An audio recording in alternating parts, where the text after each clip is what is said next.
Hi guys, welcome back to Carib Cultivated. My name is Shari and I love houseplants and orchids, as you can see, and if you do too, this is the place for you. I wanted to do a video. I have a lot of content lined up for you guys, but I wanted to do a video at home because I feel like, I don't feel like I've posted a video just talking at home in a long time in my own garden. So I just wanted to come back to my space and show you some of my favorite plants, and that's what we're gonna do in this video. I hope you remember to like, comment, subscribe, and share this video with anybody who loves plants. And let's just get started with my 5 favorite black or dark plants in my collection right now. First of all, the plants are looking amazing. Like, my vandas are blooming. The vandas are a bit late because the orchid show was last week or week before. It was week before last. The video detailing all the beautiful blooms and the displays at the show is up. If you haven't seen it, go and check it out after you finish watching this video. Everything is starting to look good and I'm starting to get happy. But we're gonna start with a very common plant and probably the easiest way to add black to your collection. So the first plant is, of course, my Raven ZZ. If you want something that is super easy to take care of, doesn't cost a lot of money, but you want that richness of the color of black in your collection to add some contrast and break up all the boring heart-shaped green leaves that you have, this is a great addition. A lot of people say that ZZ Ravens and ZZs in general are low light plants, and while they tolerate low light, these are actually high light plants and grow in full sun in nature. So do with that what you will. What that means is that yes, it will do well in a room that has a little light, but if you want it to really grow big and strong and quickly, you should give it regular waterings about once a week, and you should also give it bright light and fertilize it. If you don't do those things, it will survive because it's such a hardy and tolerant plant, but it will not thrive and like grow to the best of its ability. I am keeping it not in direct sun, but as bright of indirect sun as you could possibly get. Like, the sun is right in front of it and it's doing well in that setup. We have some new growths happening here, and what I love about these is that they come out lime green, so you really see the contrast between the lime green and the regular green to the black.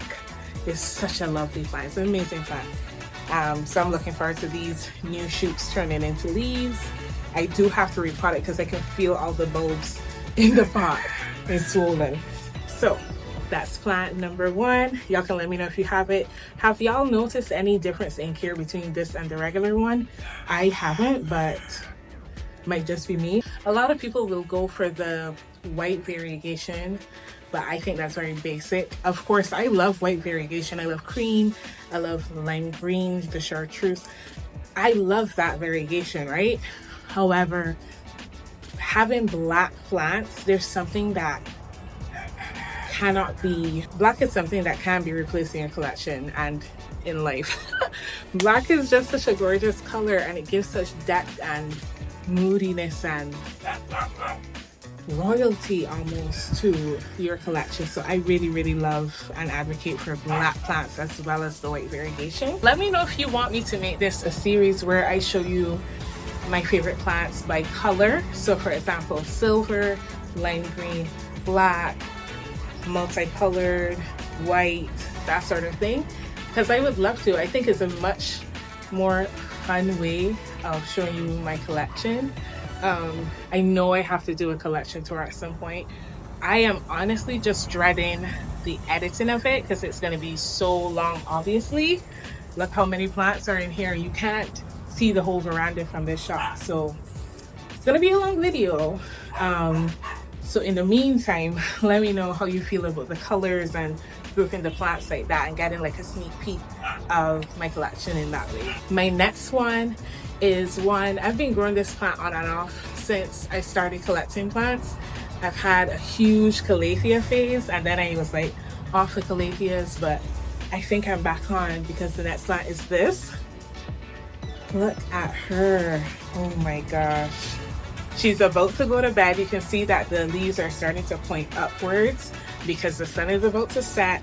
But this is one gorgeous black plant, and it has black and pink. So it's very cool. Like the lining is pink, the backs are a deep maroon. Oh my gosh, it doesn't need a lot of light, which I like. I grow a lot of plants that like bright indirect light. This can handle medium light. And if you look at where Calatheas grow in nature, they don't need bright light because they're grown on the forest floor under several canopies. So the light is very filtered. Whenever you think about how you want to grow your plants to their best potential, you want to look at how they grow in nature and try to replicate that in your collection. So this isn't with these plants here that get really bright light. This is in there where there's a lot of shade, because all of these plants are blocking the light to the inner veranda. So she's living life and having a great time with it. Now this plant is for all of my girls who love watering, because the ZZ plant is not going to do good for you. If you want to water and you want to be on that plant all the time, don't get the ZZ, get this one instead. This one likes water a lot, but she doesn't want to sit in water. So you have to like walk a tightrope with that. You have to be on top of watering, I would say. You shouldn't let it completely dry out ever, because they will tend to get the brown edges. I actually have had this for quite a while. I have not repotted her because they don't like to be disturbed if they don't need to. And I have kept up on watering, and I was trying to find some brown edges to show you, but she doesn't have any because I've been watering her a lot. And I mean every other day, sometimes 2 consecutive days, because she's a very thirsty girl. And the plant will tell you. You'll lift it up, you'll see, is it lighter?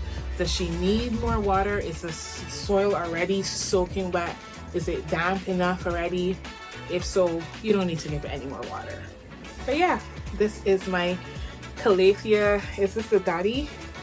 I forget the name, but the name is on the screen anyway. So add this one if you like drama, a little pop of color as well, and you are into watering your plants often. Now this next plant is for my people who like texture in their plants, and they like unique looking plants and not the same boring stuff all the time. This begonia is so spectacular.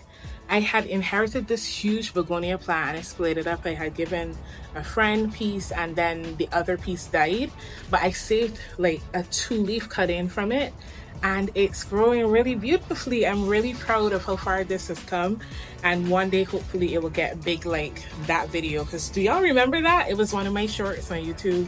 If you don't know, I also post YouTube shorts. If you're accustomed to my long form content, check out the shorts as well. I like to post just close-ups of singular plants on my shorts, but this is amazing. It's such a hairy plant and the texture is crazy, but it's also like thick. It's not too thin to where it's like a plant that's gonna need like babying. It doesn't need the brightest of lights, I will say that. It does not need that. But that being said, I'm keeping it with these plants that get really bright light right now because I wanted it to root quickly and I wanted it to do well. So that's why it's over here. Now that it's fully rooted, yes, I do have a random angel wing polka dot begonia here. But now that it's fully rooted, I'm going to be placing it in the inner veranda with the rest of my moderate light plants. And I think she's gonna do well in there. So look how the new growth comes in. It's so fuzzy, it's so cute. It looks like these are dead, but that's how they start. Like all of these are new leaves coming. We have 1, 2, 3, 4, 5, 6, 7, 8, 9 new leaves coming on this plant. That's insane. I have to keep up with fertilizing because this is a lot of energy this plant is using to do that. But yeah, she has the black edges and the green inside. Oh gosh, I love it. And I'm not a begonia person, but I just think this is such an interesting addition to my collection. So I love this plant. And if you know the name, tell me because I still don't know.